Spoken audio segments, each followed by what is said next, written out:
is in the building. Hey guys, this is @nowayd aka nowaydudewtf. Today I'm bringing you an unlucky domination match. You'll see why in a second. Well, actually, I'll just tell you now. My friend Lucky, he was trying to join our party, and we couldn't back out of the game quick enough. So when he joined, it put him on the other team, and as you'll see right there, he's the only person to kill me. Maybe this entire game. If not, he is at least like 80% of my deaths. So I think I could have gotten 50 kills on here if he was not thrown onto the wrong team. But anyway, a lot of you guys missed my last commentary. Not because I deleted it or hid it or anything, but because it's not on my channel. It's on a community channel of which I'm a member. I'll try to link to that video that I posted in the description of this. I went 30-2 using dual scorpions for the first time in a free-for-all match on Summit that I joined late. So it's a pretty good video, pretty good score too. But anyway, I want to talk about playing in a full party. I was playing in an almost full party in this match. Like I said, Lucky was supposed to be our 6th member, but I was playing with 2 dudes that I know personally.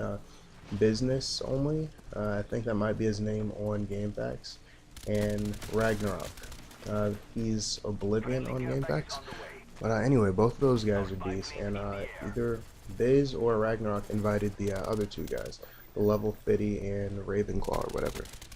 But anyway, playing in a full party, it's very hard to get a very good score. I mean, like 50-2, something like that, because you're 5 or 6 really good guys, and you're competing to kill all the noobs.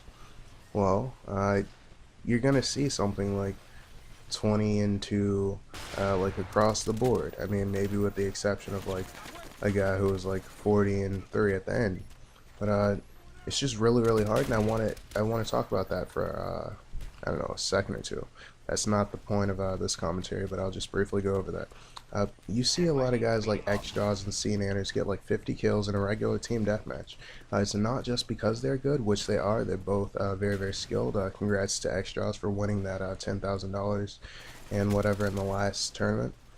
But anyway, you have to have a bad team, like except for yourself, and you have to have a bad set of enemies. The reason I say you have to have a bad team is because you are getting about 2/3, no, exactly 2/3 if you get 50 of the 75 kills. And that leaves 1/3 of the remaining kills, 25, for 5 other teammates. That means that at most, like if they were all average, it would be getting 5 kills each over the span of 10 minutes or the spread of 75 kills. And you also need bad enemies, of course. Like, I think this should go without saying, but you need bad enemies, because who's going to let one guy who's probably not completely changing up his playstyle kill the enemy? Sorry, I had a hiccup. 50 times. You have to have some noobs. Sorry.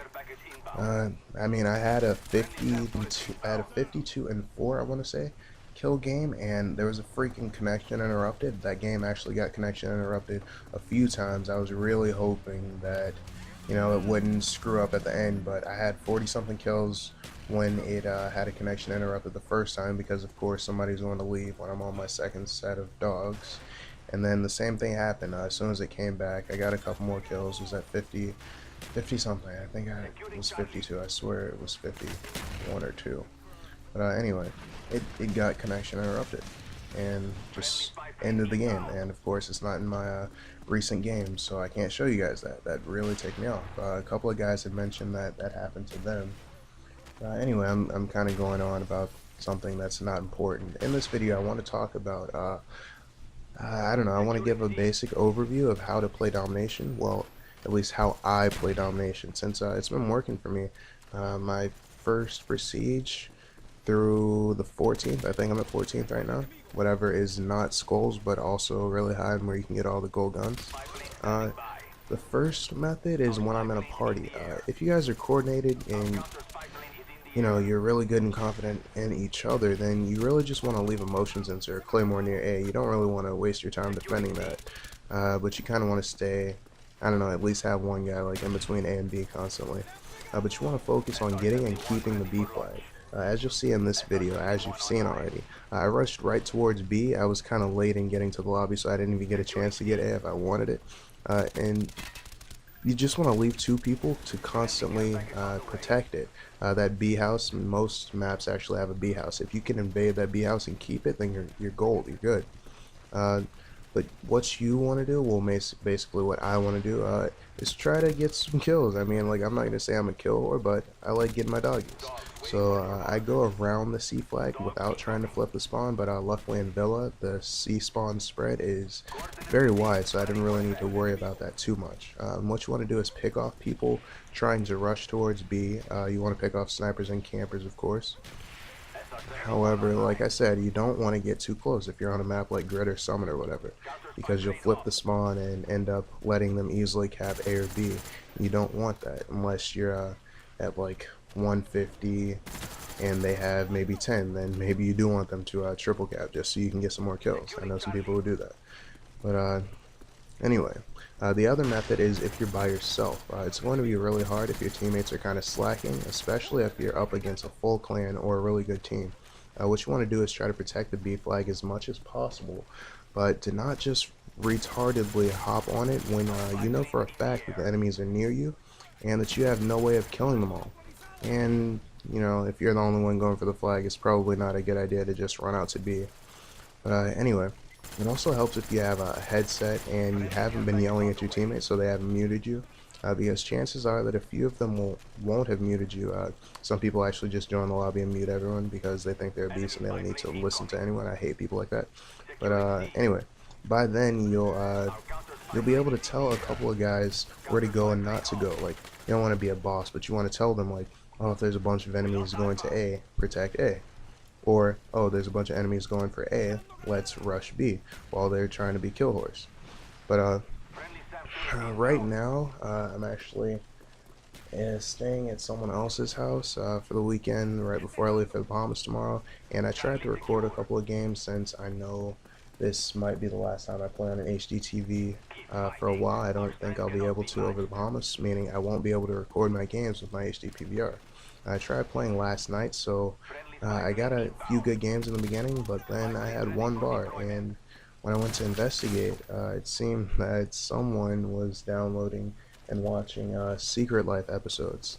I won't say any names, but it's a male around my age. But anyway, oh, and he's also related to me. And maybe my brother, maybe not. But anyway, that's about it, actually. Oh, that sounds wrong.